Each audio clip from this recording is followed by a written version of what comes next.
Oke, halo, assalamualaikum warahmatullahi wabarakatuh. Berkat Tuhan mengalir atas hidup kita semua. Semoga semua makhluk hidup bahagia.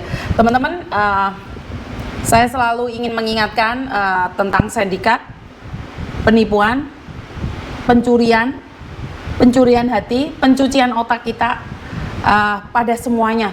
Ternyata sindikat pengeboran, angkatan laut, angkatan udara, oknum-oknum ya, yang mengaku-ngaku sebagai angkatan udara, polisi, ataupun ASN, tiba-tiba menginboki kalian dan mengatakan bahwa mereka adalah pengacara, dokter, atau siapapun.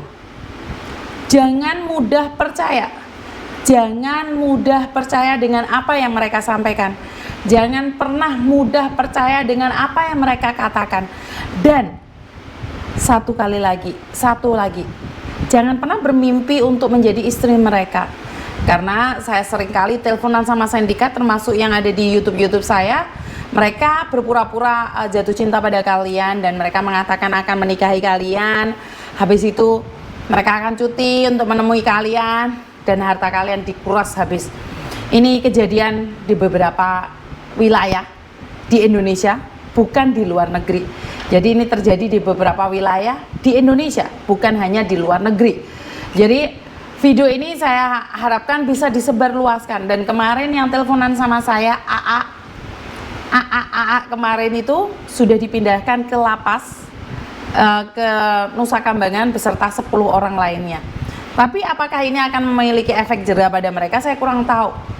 Tapi mereka cuma dipindahkan saja atau seperti apa, saya kurang tahu juga. Karena info terakhir yang saya dapatkan adalah mereka dipindah ke Nusa Kambangan.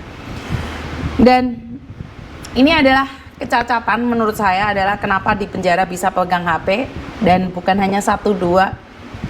Sepertinya terorganisir. Dan apakah ini adalah jebakan Batman?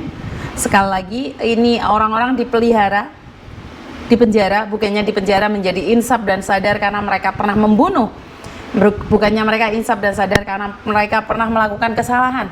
Dimasukkan dalam penjara, mereka malah menjadi sindikat yang terorganisir, sindikat yang lebih ganas lagi, sindikat yang lebih ganas lagi, sindikat yang merusak apa ya, citra narapidana ya. Narapidana udah masuk di dalam penjara sudah nggak bagus, ditambahin, dipluskan dengan sindikat ini yang dipelihara oleh orang-orang tertentu atau badan-badan tertentu. Saya rasa nggak seperti itu ya. Kalau di penjara, setahu saya di penjara itu nggak boleh berkomunikasi dengan siapapun. Tapi ya sudahlah, ini menjadi PR buat mereka ya, orang-orang atas. Saya sebagai konten kreator, saya cuma mengingatkan saja buat kalian. Saya masih ingat banget salah satu orang dalam mengatakan bahwa saya itu nggak perlu memviralkan karena tidak ada gunanya. Jadi sedih itu memang. Apa yang dia katakan, apa yang beliau katakan itu benar juga, bahwa antisipasi itu sangat perlu. Dan saya sedikit kecewa karena tidak ada efek jerahnya bagi para penipu. Nggak ngerti harus bicara apa dan ngomong apa. Intinya buat teman-teman para wanita, khususnya kaum saya sendiri, jangan mudah percaya pada laki-laki yang tiba-tiba mencarimu dan mengaku-ngaku bahwa dia jatuh cinta padamu. Ingat, saya mendapatkan SMS dari para gerangan bahwa mereka itu setiap harinya punya target untuk menipu orang. Jadi jangan terlalu percaya diri buat mbak-mbak yang saat ini ngomong konten saya itu nggak jelas. Ya karena kalian belum masuk di ranah atau di target mereka. Banyak sekali yang telepon saya yang sudah ketipu. Ya Miss, padahal saya itu loh nggak pernah jatuh cinta, padahal saya itu loh nggak pernah mau sama laki-laki, padahal saya itu tidak mudah dirayu laki-laki. Lah kok bisa sekarang saya ditipu? Bener nggak? Kok bisa saya itu sekarang dihapusi Miss? Ya karena kalian tertutup. Saat tertipu kalian tertutup, kalian tidak mau cerita pada siapapun.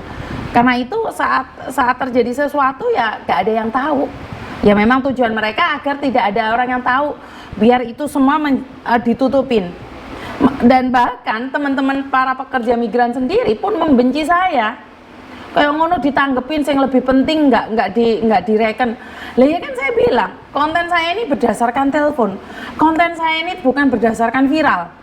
Konten saya ini berdasarkan siapa yang telepon, ya itu yang saya bahas. Saya tidak ada hubungan dengan yang viral. Saya tidak ada hubungan dengan nge-review orang lain. Saya tidak ada hubungan dengan menjatuhkan orang lain. Saya tidak ada hubungan untuk mencaci maki orang lain, dan saya juga tidak ada hubungan dengan partai politik. Saya membuat podcast ini, saya membuat konten-konten ini berdasarkan telepon yang masuk. Apakah tidak ada yang telepon masuk sekarang sejak Miss Uni Pulang Indonesia? Banyak, Mbak. Cuman banyak yang ke-reject ke saya. Kenapa? Karena saya punya keluarga dan aktivitas keluarga. Ini barusan urusan saya sudah kelar semuanya, makanya saya bisa ngonten lebih nyaman lagi, lebih dengan suasana dan hati yang dingin, dengan otak yang bening. Kenapa? Kalau saya barusan dari dari Hong Kong pulang ke Indonesia, saya masih banyak urusan, terus saya harus ngangkat telepon, nanti isinya kan jengat-jengat. Isinya bukan solusi, malah ngamuk-ngamuk, bentak-bentak. Ya saya nggak ingin itu, Mbak. Saya lebih memilih untuk tidak mengangkat telepon kalian. Tapi saat saya nganggur dan saya melihat, saya memilih untuk mengangkat telepon. Tapi kalau dalam keadaan saya tidak leluasa atau mfongpin atau karena tidak bisa berbicara karena ada di tempat publik, saya memilih Mbak nanti saya telepon. Walaupun pada akhirnya saya tetap nggak bisa nelpon. Ya, buat teman-teman yang mungkin followers saya yang benar-benar lihat konten saya akan paham.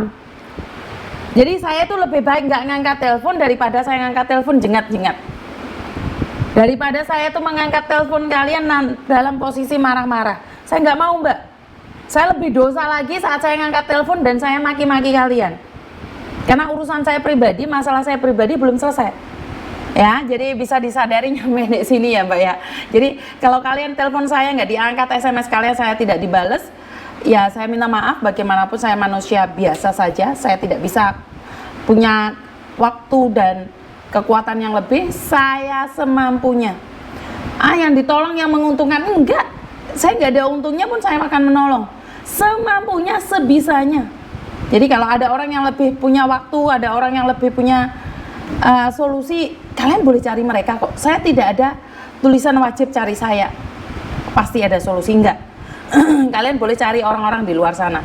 Jadi buat teman-teman, tetap semangat, lakukan yang terbaik.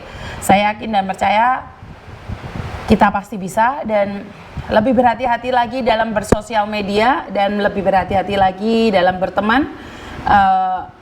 Karena uang itu tidak memiliki saudara. Dan itu aja dari saya, kurang lebihnya saya minta maaf. Wassalamualaikum warahmatullahi wabarakatuh. Berkat Tuhan mengalir atas hidup kita semua. Semoga semua makhluk hidup bahagia. Dan terima kasih. Bye-bye.